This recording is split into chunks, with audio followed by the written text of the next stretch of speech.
Coach, obviously you guys didn't have the weekend you wanted at Virginia, and then the game on Tuesday got canceled. Just what has this week been for you? What has this week been like for you guys? And um, how do you think a rivalry matchup like this weekend could kind of get you guys back on track and I guess just back playing at the level that you want to play at?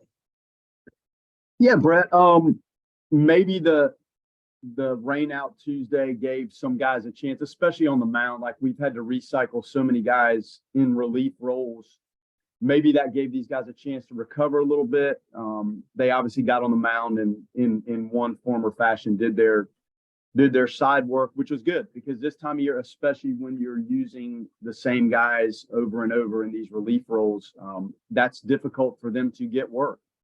So we had a good little practice Tuesday before the rain here and had a good practice yesterday. And anytime Florida State and Miami square off, like, the intensity and the excitement of it, that doesn't get any better than that. So yeah, like the adrenaline, the excitement, a chance to go play another top team on the road. I mean, it's a great opportunity. And clearly we have to pitch better. We have to continue to try to evolve defensively and try to get some more length out of some of these appearances. So we're not having to kind of ask guys to bounce back and throw in relief roles as we've had to do so far.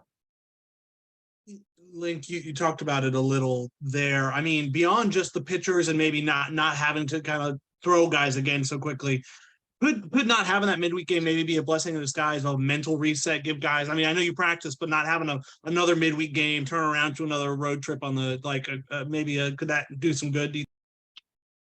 Well, I sure hope so. I mean, you never know when you go play, like you look at the way the Florida game evolved the first go around, like we clearly had a chance to win it, didn't.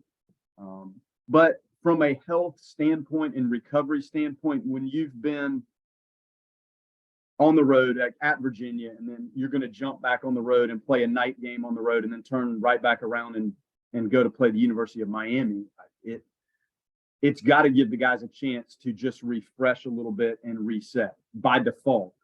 And to have chances to get on the mound when you don't have real continuity with who is able to start for you on the weekends, it throws the work timeline off a little bit because you have to be cautious about who pushes the gas pedal down on a Tuesday or Wednesday, knowing you have a Friday and a Saturday and a Sunday if you don't have length and legitimacy in what you've been able to do starting wise. So there's a lot of layers to this week that allowed the guys to refresh and fine tune some things, both on the mound and defensively and with their offensive game. Hey, Link. Good morning. Jim here. Hey, Jim. You've been around the game obviously long enough to know that when teams are winning, tip of the cap, and when you're losing, nobody's feeling sorry for you. What's been your message to your team during this scuffle? Well, you just try to approach every individual game as its own competition, and you try to figure out ways within that to put them in the best position to perform. That goes for all facets of the game, and that's how we've approached it since day one. Now, absorbing some of the, like with Wyatt, one of your cornerstone pieces that is clearly not a factor right now. I mean, that's a tough adjustment to make when we're this thin on the mound to begin with. So the guys understand that, and we've had to use guys in different roles, and asking them to just focus and give us the best singular effort they can give you that particular day is all we can ask. And in some cases, these guys, with what we've asked them to do, and some of these guys begging to pitch and really trying to get back out there when they're not 100% to play positions, it's a lot. And some of these guys are giving all and beyond, I think, all they are capable of giving right now.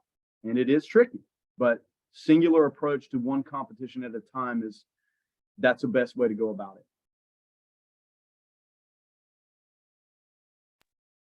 Link, you mentioned Wyatt. I guess is there hope this weekend could be that time? Do you have a kind of an updated timetable? And I guess how do you know with or without him the weekend rotation might be shaken out this weekend? Yeah, he's not a factor this weekend, and if he is, it'll be a while. So not even a thought this weekend. Baumeister will throw Friday. Beyond that, when you really look at the innings pitched per appearance and how they've been able to navigate their work, it's hard for us to nail down other starting pieces in essence, because the length of the outings is not like starting workload capacity, especially when you pull Wyatt out of there. So Baumeister tomorrow makes sense, and he has evolved nicely. And when it syncs up, like I think we've seen a steady progression with him. And then beyond that, like I just think we have to look at how it matches up to get these guys into the ball games and use them.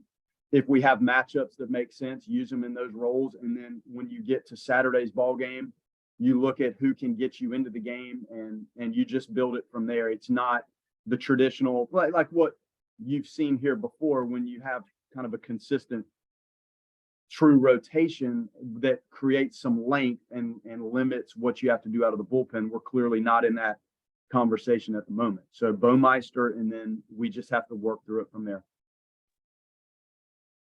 I know it wasn't a start, but how much the relief appearance by Carson Saturday, how much is that? I mean, something to build around for him. How do you, I mean, what did he kind of tell you about what was working for him, or how do you think he can build off of that? Best fastball he's had, sink down, and again, at the end of the day, it's still, I don't know if they scored 5 or 6 runs off of him, but the fastball was good. And it seems like from one start to the next, he's bringing something to the table, but it's not the sequencing or the combination of all of it. It's one of the pitches that's good, but the wild pitches and some of the walks hurt it. Now, was it a good fastball? Absolutely. It was down. He got some ground balls. The fastball had some life, and we wanted to give him a different feel. Like when you start, you know what's happening as you build up to that. In a relief role, you don't. So when we radio down and say, hey, let's get Monty going, like it's just a different vibe and a different feel for him working into the ball game, and we thought that might help. Good fastball. His other stuff wasn't quite in play. And you go back to other starts, there's times that slider's working, and there's times the cutter has been okay. It's just taking it from the bullpen into the game where the package is working versus bits and pieces of the package. But he did have a good fastball his last outing. Coach, you've talked about obviously the arm talent that's there with Jackson, but you feel like he's going to become a good pitcher, not just, just good arm talent. I guess the way he sequenced this past weekend, is it another step in the right direction for him? 100%. 100%. The fastball it's controlled.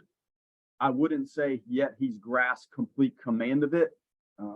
The curveball has been better and better. Initially, that ball kind of stayed up in the zone. He's finally figured out, Chuck's done a nice job of getting him to finish that breaking ball a little bit. So it's at least in the bottom of the zone or under it when he needs it down. And his slider has been in play.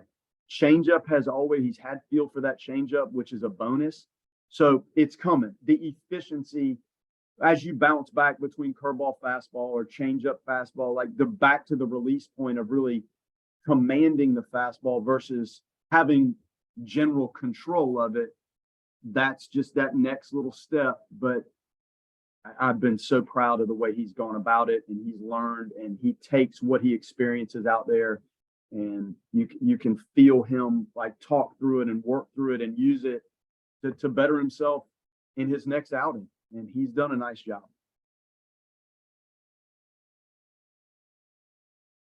Coach, you guys had McGuire kind of in there for a couple of pinch hit opportunities this past weekend. Just how do you foresee his availability this upcoming weekend? It's day to day. When he's dealing with the little hammy, those are things that the burst out of the batter's box, trying to leg something out, make a turn, all of the impact of those explosive movements are the hardest thing for an athlete to overcome when they're dealing with the hammy.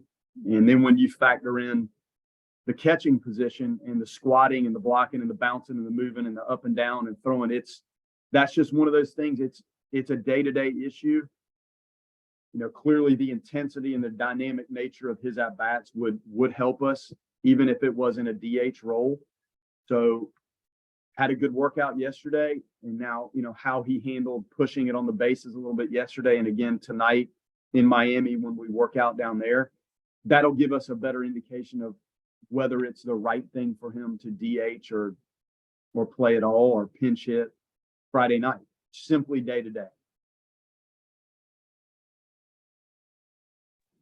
Link, how do you keep a team from not losing a lot of confidence when they're going through a stretch like this? Baseball's a long season and you've got some issues obviously on the mound, but you want them to be confident going into a series like this. But how are they confident when they're on a losing streak like this? How do you make that happen as a coach?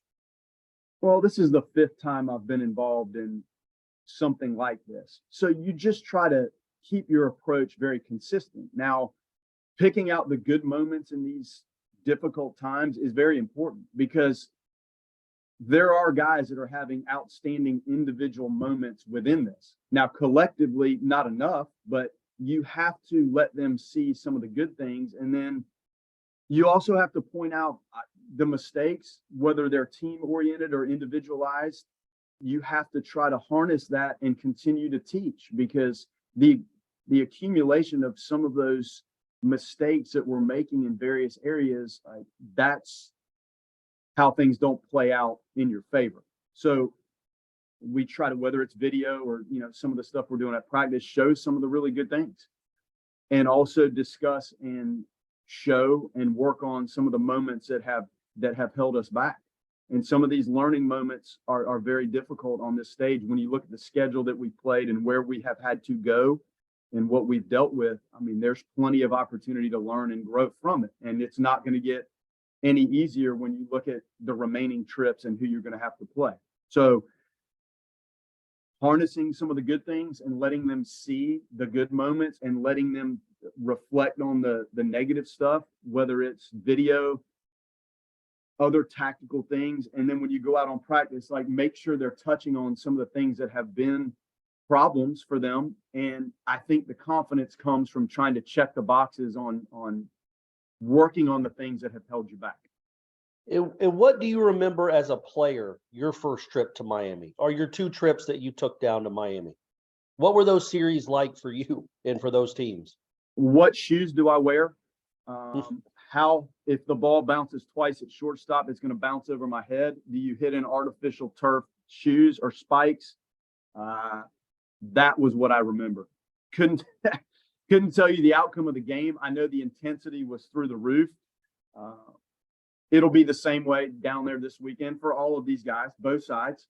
We used to play them 6 times, if I'm not mistaken. So you got them here 3 times and there. The old artificial turf, one of the most bizarre things that I had ever experienced. So my initial onboarding down there was, how to manage their artificial surface. It was very, very unique and hard and fast. So that was walking in there for the first time what I remember above anything else. Coach, just how impressed have you been with James and his swing decisions and his power to all fields? And especially, I mean, he didn't even have any live at bats in fall. So just the way he's performed so far, just how impressive has it been to you? Yeah, those are advanced at bats. They're advanced. You can think through the at bat, and like you said, the swing decisions and the takes and the pitch selection has been good. And clearly he's being pitched as tough as you can pitch somebody. And if you have a lefty out of the bullpen to match up, when Diamez was out, essentially Tibbs was our only left-handed bat. So you could sit that left-handed arm in that bullpen, and he knew exactly what he was in there to do when they went to that guy. So he's been pitched tough, no fall practice. We're asking him to play first base a good bit, which is something that's new to him.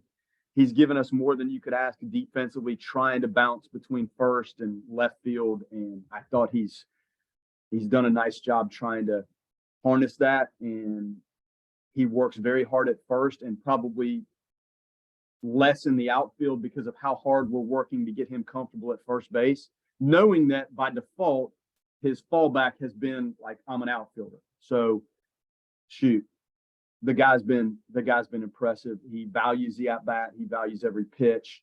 the tenacity of it. Very impressive.